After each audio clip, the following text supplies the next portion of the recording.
Welcome back. In this video, I'm going to teach you some basic Unix commands. So let's get started. First command that I want to show you is pwd. Pwd means print working directory.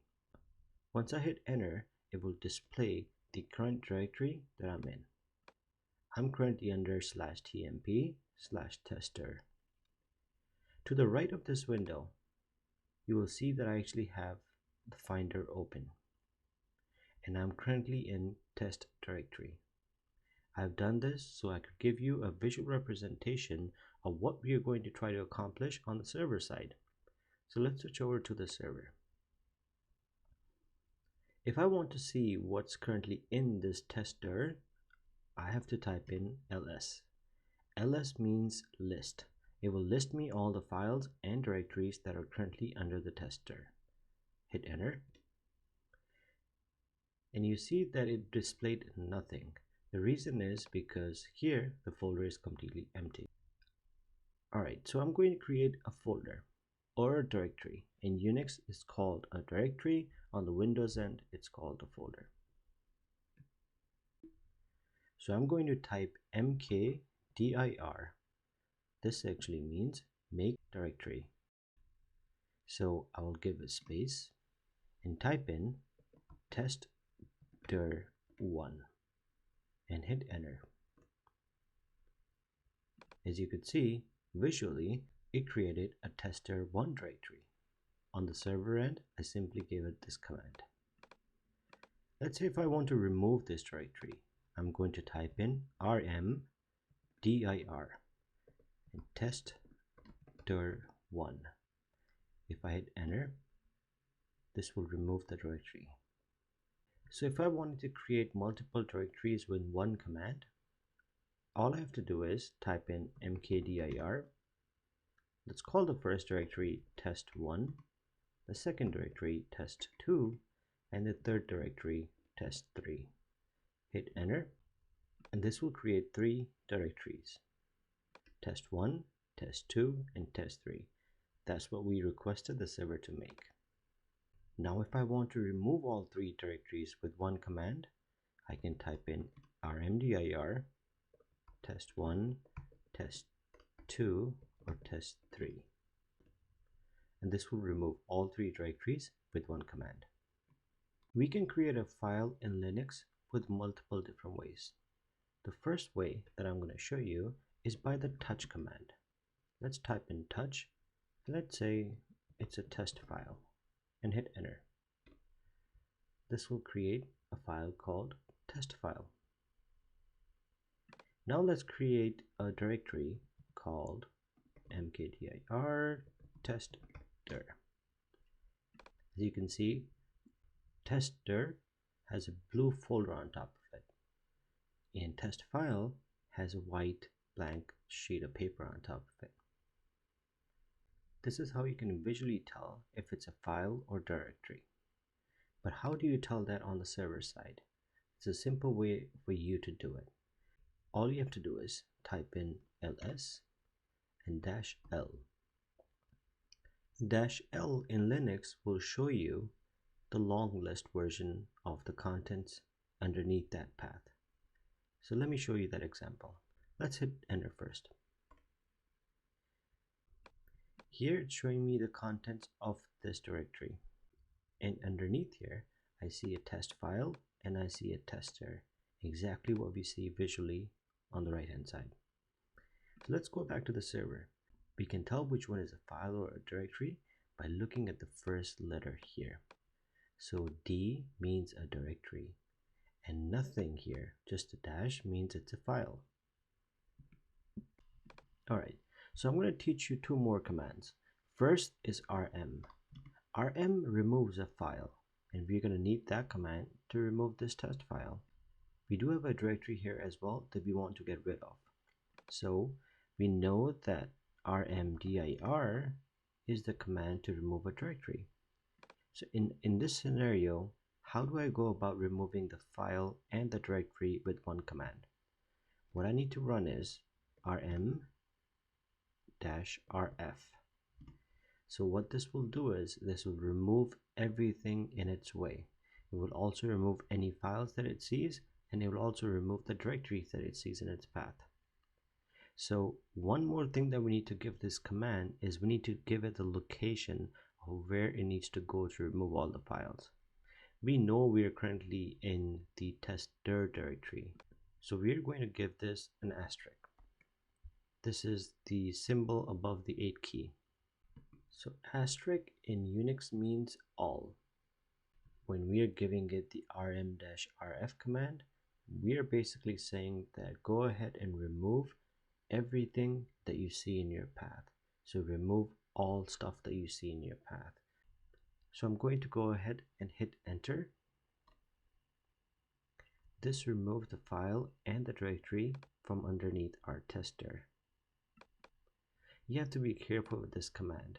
Let's say you were under slash or any other directory. This command will remove everything underneath that path. So please use caution when you're running this command. Always know your present working directory or print working directory. So once I hit that command, it will show me that I'm currently in testdir. So if I need to get rid of everything that I see on my screen, if I need to clear my screen out, I can simply type in clear and hit enter. This will clear out everything on the page. But if I still want to go back to see what I did, I can scroll up and this will show me all the commands that I executed previously. And if I go back down, I got a clear page to start with again. This is a very useful command, so please make a note of that. Alright, let's create a quick directory again. And let's create a file. So now we have a test1 directory created and we have a test1 file. If I want to make a backup of the test1 file, or if I want to make a copy of it, I will type in cp to copy. Let's type in test file 1 and let's give it the destination name test file 2.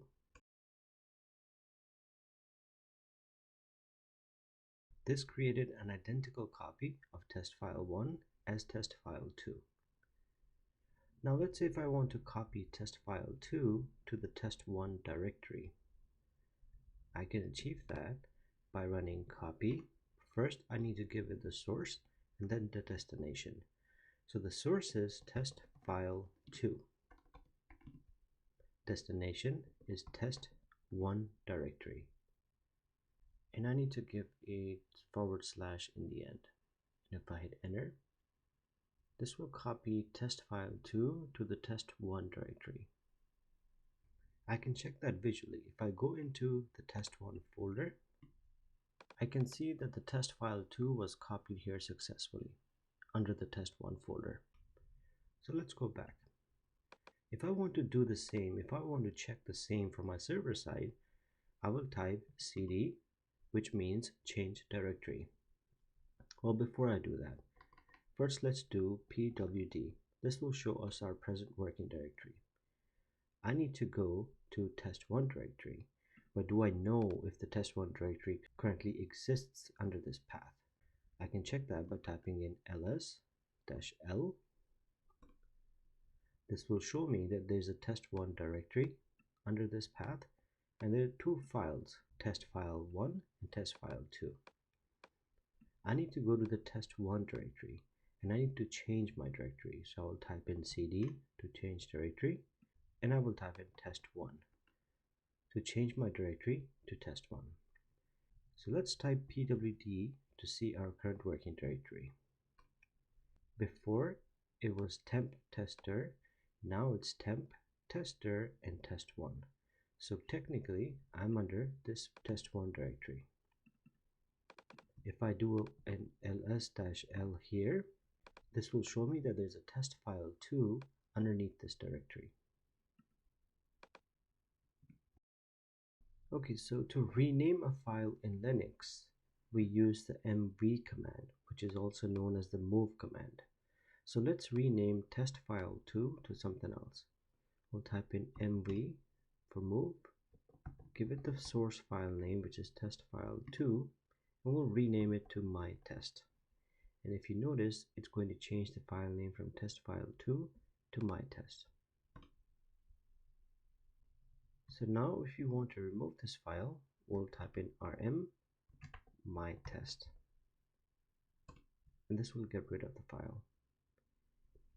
If you want to go to the previous directory, currently our present working directory is temp, tester, and test1. If I want to go to a folder up, so from test1, if I need to go to tester, I'll type in cd, which is change directory. I can either type in the path, so I can type in temp tester. This will take me to the tester directory, but I want to show you a different way of doing this. If I type in cd, if I give it just a period, which is a dot in Linux means current working directory. So if I give it cd dot and see what my present working directory is, you will notice that it did not change anything. The reason for that is when I gave it the command cd and I told it dot, I told it to change the directory to the current working directory, which is test1. So I'm still in the same working directory. But if I want to go to the previous directory, I'm going to give it 2 dots, or I will give it periods twice. So let's do cd space dot dot. This dot dot will take me one directory back. So if I hit enter now, and if I do pwd, you will notice that my current working directory changed. So from test1, I came one directory back. Alright, now we're going to type in clear to clear the page.